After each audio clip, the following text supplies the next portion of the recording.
Bismillah, alhamdulillah, wa salatu wassalam ala rasulillah. Inshallah, this is our last talk for this week, and it will be given by Brother Idris Palmer, and it will be a little bit short because they have to leave as soon as possible, around 2:30 or so. And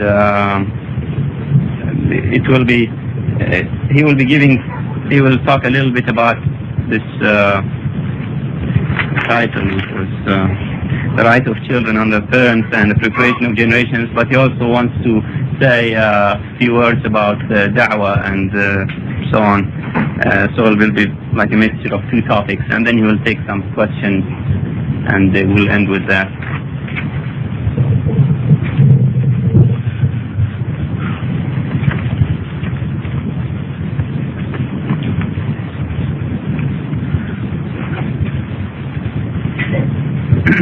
بسم الله الرحمن الرحيم. إن الحمد لله نحمده ونستعينه ونستغفره ونعوذ بالله من شرور أنفسنا ومن سيئات أعمالنا. إن يهده الله فلا مضل له وإن يضلل فلا هادي له، وأشهد أن لا إله إلا الله وحده لا شريك له، وأشهد أن محمدا عبده ورسوله صلى الله عليه وسلم. وبعد.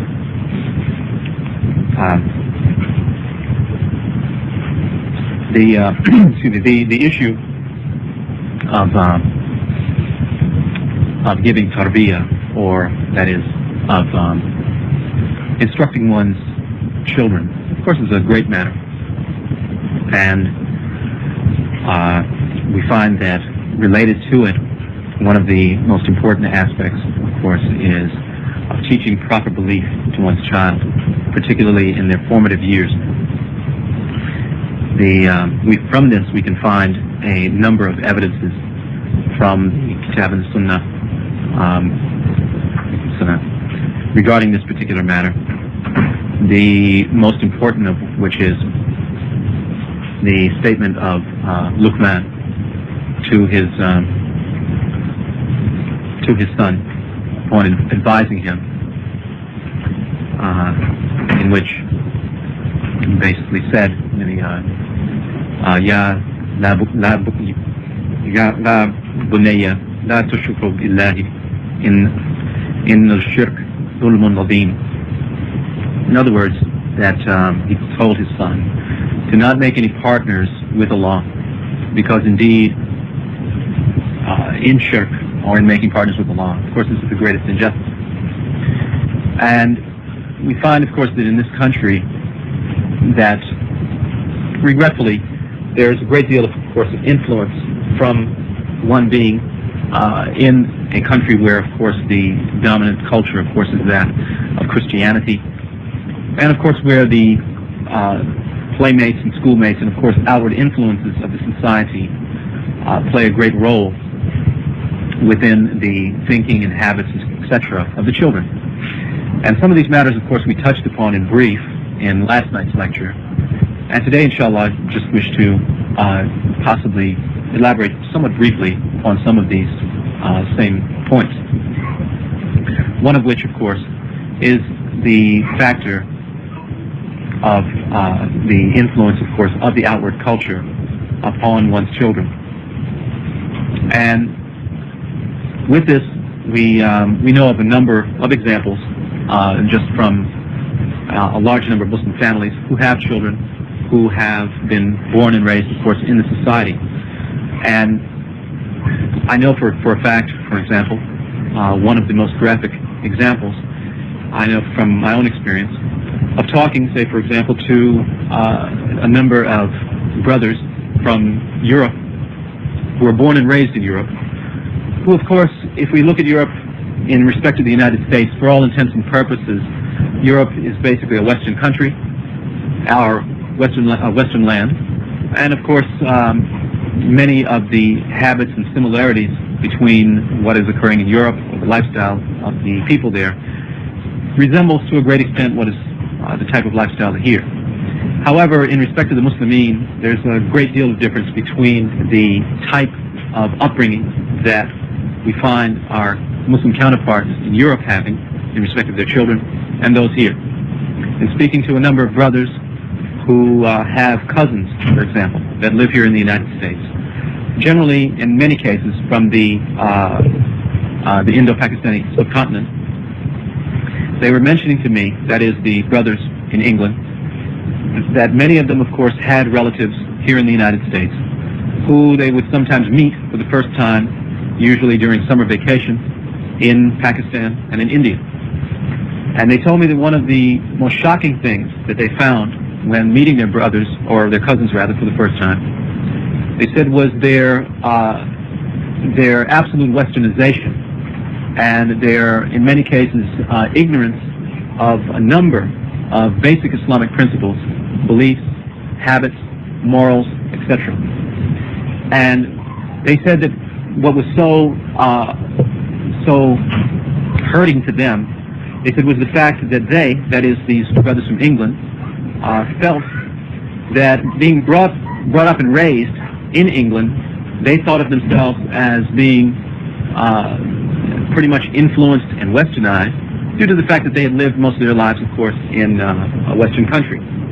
But they said that they were so shocked at seeing their cousins, who they said were even more influenced, and they said were absolutely totally westernized and had a lot of secular ideas and didn't even understand, for example, the meaning and implication of La ilaha illallah. They didn't know how to pray properly and had adopted a lot of habits regarding their outlook of Islam, which they said was very, very shocking to hear some of the things they said that were coming out of their mouths. And they said that in many cases they said they had arguments with their cousins regarding the position of Islam, regarding a number of issues. So this is just one of many cases that I hear time and time again, and I know from my own experience just with seeing a number of children from immigrant families who have children that have been raised in this society, that there's indeed a great deal of westernization and modernist type of attitudes that they have regarding Islam. And even it goes to the extent of thinking that Islam is just part of my culture or part of my family's tradition and something of this nature, and not really understanding the true intent, which is, of course, to worship Allah and to worship Allah alone, and understanding as well that Islam is not something that is limited to one's people or to one's family tradition, that is, that this is something that my family does, or something that my parents do, or something of that nature, but literally that this is a lifestyle which is designed, of course, to prevail over all others.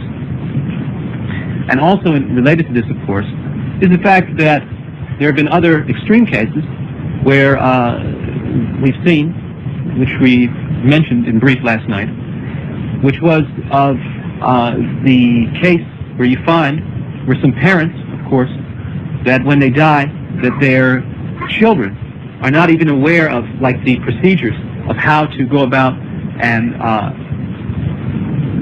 either bury the dead or care for their relatives, as well as the fact of them not even being aware, for example, of how to pray, of how to fast, etc. And in relation to this, we can see, for example, a great deal of difference, say from many Muslims, let's say, who've been raised in and around Kufar, or more specifically in the West, and seeing the habits of Muslims, let's say, have been raised in Muslim countries. And possibly one of the most recent examples that probably all of us can see is that of the Muslims of Bosnia. And there have been a number of Muslims, let's say, or people, let's say, from this region, who, of course, they think of themselves as being Muslims. If you ask them what their religion is, of course, they will say that it is, of course, Islam. But then when you hear some of the things that they say regarding their ideas of Islam or their beliefs, you know, and habits as a Muslim, it is not much different. As a matter of fact, in many cases, it is totally contrary to the deen of Islam. For example, there was a recent case where they showed or interviewed rather, 2 Bosnian refugees who had migrated from there to Jordan. and they were asking them in an interview how did they feel about going, or how did they feel about being in a Muslim country. And one of them was a male. Of course, he replied by saying that he didn't like it. Yeah, sure. So I was saying that one of the most graphic examples, of course, is that of some Bosnian refugees who had traveled to Jordan and were mentioning in an interview that they felt by being in Jordan, one of this Bosnian male, he was saying that he wanted to, or rather he didn't like it there. He said because he said that he couldn't, or he didn't have the opportunity to go out, he said, drinking, and he said enjoying many of the worldly pleasures that he had when he was in Bosnia. Likewise, they interviewed a young lady also who said she was Muslim, also from Bosnia, and they asked her how did she feel, of course, living now in a Muslim country. And she said that she didn't like it either. She said because of the fact, she said that she thought it very strange that the women were covering, and that people were praying too much, etc.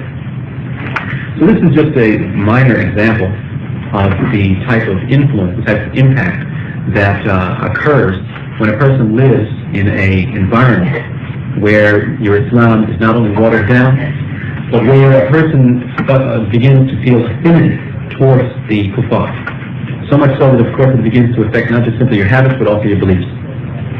And this, indeed, is something which can spell the difference between paradise and hellfire, because of the fact that there's no doubt that the kuffar, in every case, wish, of course, to take us away from the deen of Islam to the deen of kufr. Additionally, there have been examples where, if we see that here in this country, where a number of children who, after, say, 2-3 generations, they are, if we look, for example, say in the Detroit area, where there's a large percentage of people there who are basically from the Arabian Peninsula, most of them from Yemen, most of them from the lands of Palestine, Lebanon, etc., where many of them have been there for like 2-3 generations. And if you were to go there and see the children of many of these immigrants, and how, of course, if they tell you, for example, the story of how many of their parents and their great-grandparents, etc., how when they migrated to this country, that they came here, of course, to seek some sort of material prosperity. But now when you look at the grandchildren and the great-grandchildren of these same immigrants, you will find that in many cases, some of them have given up their Muslim names and have adopted Christian names. Many of them, of course, have and suffer from the same problems that the kuffar suffer from, namely addiction to drugs, addiction to alcohol, forgetting completely about their deen, not praying, not fasting, and thinking that Islam is, well, that's something for old men and people that have nothing else to do. And this is widespread and it's something that should make us reflect on the type of burden that one undertakes when coming to this land. So much so that even one of the Catholic sociologists once recently made a note of stating that many of the Muslims who migrate to this country and become involved, of course, with the American lifestyle, she stated that they literally get chewed up, she said, by the American machine.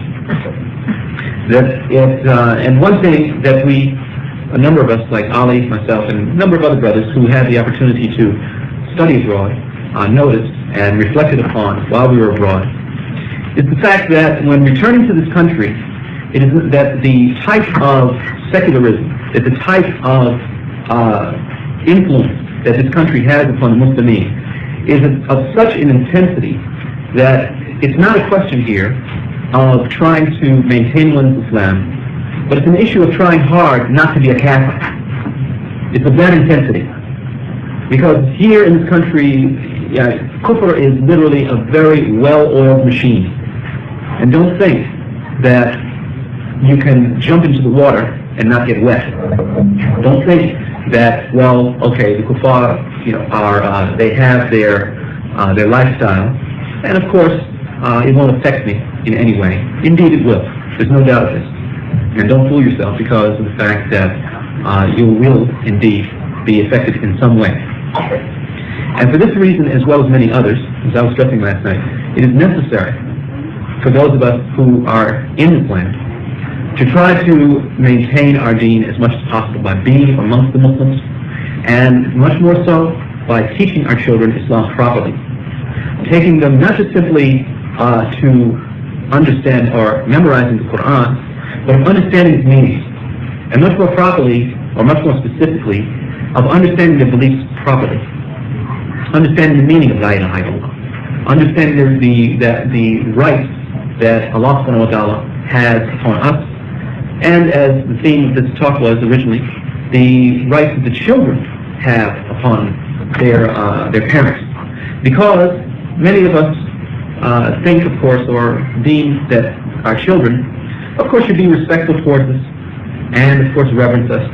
But likewise, they have, or we owe them something as well, and that is to teach them their deen, so that it will protect them, and so that, that when we die, that we will benefit from their dua, that they themselves will teach others, and inshallah, this deen will continue. Because on the day of Yom Qiyamah, this is one of the things which can be either in our benefit or be against us. That is, if we do not take the time out in order to teach our children this faith of Islam, to teach them about proper belief, indeed we will be punished for it within our graves. And it will be a most humiliating punishment added to that on the day of Yom Qiyamah. So, we find that for this reason as well as many others, it is necessary that we understand the deen properly in accordance to the way in which it was shown by the Prophet ﷺ, and of course which was to use it and express it and spread it in a manner which was done, of course, by the most righteous of generations.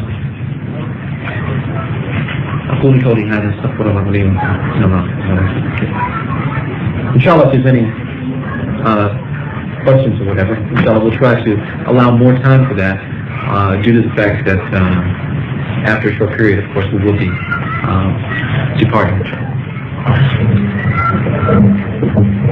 Alhamdulillah, wassalatu wassalamu ala rasulillah wa ba'd. I just want to add a few statements to what my esteemed and beloved brother Idris mentioned. The issue of the rights of our children upon us is a great issue indeed. The Prophet ﷺ has mentioned that it suffices a man in sin to lose those who he is in charge of, like his wife, like his children. And unfortunately, the hard facts of reality show us that Muslims in this country are unable to bring what little they know of their religion to their children. Go to any major metropolis, go to any Islamic center, and look at the state of the Muslim children. Indeed, look at the state of their parents, and you find it a very sad state indeed. The scholars have written and expounded in their books, and have said that when a person lives amongst the disbelievers, and chooses the disbelievers as a place for his residence, and accepts that, and desires that to live amongst them, he falls into one of two cases. Either he leaves his religion, and if he doesn't leave his religion, he becomes an apostate, whether he realizes that or not. The second matter is that he will either fall into some of the major sins. Islam in this country has been here for over 100 years. The original Muslims who arrived in the late 1800s were unable to give their religion to their offspring, even though, in all likelihood, the Muslims that came over 100 years ago We're probably coming from more conservative societies than the societies which we come from presently, 100 years later. Children, by nature, are inquisitive. They like to learn. And likewise, children, by their nature, that they're innocent. They are not equipped with the mental faculties that allows them to distinguish between right and wrong. They come across other children in their neighborhood, other children in school. They listen to television, they watch television, they hear things on the radio, and they absorb all of that without distinction. Many of us, perhaps by Allah's mercy, if we hear something on the radio, or if we see something in the street, or if we see something on television, we might say, A'udhu Billah. Or we might feel in our hearts some sort of tightness, that this is something which we recognize as munkar, something which is evil. But children are unable to distinguish between that. Likewise, in this society, children have the attitude of being rebellious against their parents. This is something not uncommon in this society. The concept of reverence to one's parents, which might be practiced traditionally in Muslim societies, where if the father comes and sits, the children will come with water and both speak and stand and so forth, is unknown of by the kids in this society. Most parents, because they do not know Islam themselves, are concerned with these little matters of their cultural background. Why is it that my son, when I speak to him, he talks back to me, or my daughter talks back to me? And then he will say to him, you know, when I was a kid, we would never say such a thing to my father or to my mother. But in terms of instilling into the child, so that he may understand that he's a Muslim, and that he feels when he sits with that Christian mate in school, or that Jewish classmate in school, or that Hindu classmate in school, that these kids pose a danger to him. Just that if there's a child in school, especially when they get a little bit older, who is dealing with drugs or doing some criminal activity, make sure you stay away from him. How then about the danger, the greater danger of these people? Because the problem of drugs and criminal activity is nothing compared to the problem of shirk and kufr. Shirk and kufr are sins which Allah does not pardon. He does not forgive. Inna Allah la yaghfir an yushraka bihi wa yaghfir ma duna dhalika liman yasha. The question is not that we want our children not to get drink beer and so forth. These are problems. But even if a Muslim has those sins, he can repent from them. He can repent from them. And even if he died upon those sins, and he died with tawheed in his heart, iman in his heart, he'll eventually make it to paradise. But when a person, even if he does not take drugs, even if he doesn't drink beer, even if he does not have sex outside of marriage, but yet in his heart does not have faith in Allah and faith in the Messenger sallallahu alaihi wasallam, his end will be in the hellfire for all eternity. So it is very important, especially in a culture like the United States. This is not a primitive third world culture. This culture has a philosophy. This culture has ideas. They have threads. And it has a very strong network of mass media, which influences the minds of people. When I now look at the children in my neighborhood, in the Washington, D.C. area, or the children who go to the public school that I used to go to, or the private school that I used to go to when I was a kid, I'm shocked sometimes. Because when I was going to school in the 60s, late 60s and early 70s, America wasn't like America is today. Within my own lifetime, there is a great change in attitudes and behaviors. And likewise, many immigrant Muslims, because of the nature of the society, because it's a very materialistic society, have to spend a large portion of their time outside the home. Outside of the homes. 1 or 2 hours on a Sunday school or a Saturday school is a mercy from Allah subhanahu wa ta'ala. But let me tell you frankly, it is not enough. No way should we delude ourselves in thinking that having our kids going to school for a couple of hours on the weekend is going to make them turn out to be Muslims. Kids are willing to obey their parents for a certain amount of time. But once they reach the age of puberty, things change, and they change very quickly. So it's very important that first and foremost, the parents themselves have to learn the religion. You have to spend time and learn Islam. And likewise, you have to, husband and wife, have to be partners in developing an Islamic environment in the household. And only then, if Allah subhanahu wa ta'ala is merciful with you, then perhaps your children will be saved. But there's no guarantee. And if someone is in doubt to what I'm saying, go to the nearest major city and visit the Muslims in those cities. The question is not just a question of the religious obligations as mentioned in the Quran and the pure sunnah of the Prophet Muhammad sallallahu alaihi wasallam. The question is so obvious that person who wants to delude himself would deny the hard and cold facts. I'll conclude if there's any questions for Brother Idris, for you all to have an opportunity to ask. And I ask Allah subhanahu wa ta'ala to save us and to preserve us and our offspring. أقول قولي هذا واستغفر الله لي ولكم سبحانك اللهم وبحمدك أشهد أن لا إله إلا أنت أستغفرك وأتوب إليك.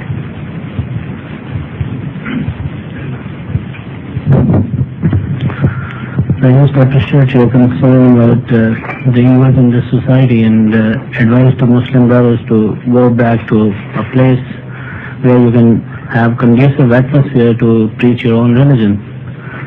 But I'll try to draw your attention towards one very important point, and that is, in the Muslim countries, what I've seen, because I'll take a lead from your conversation, that is cultural invasion and media, what they are giving us.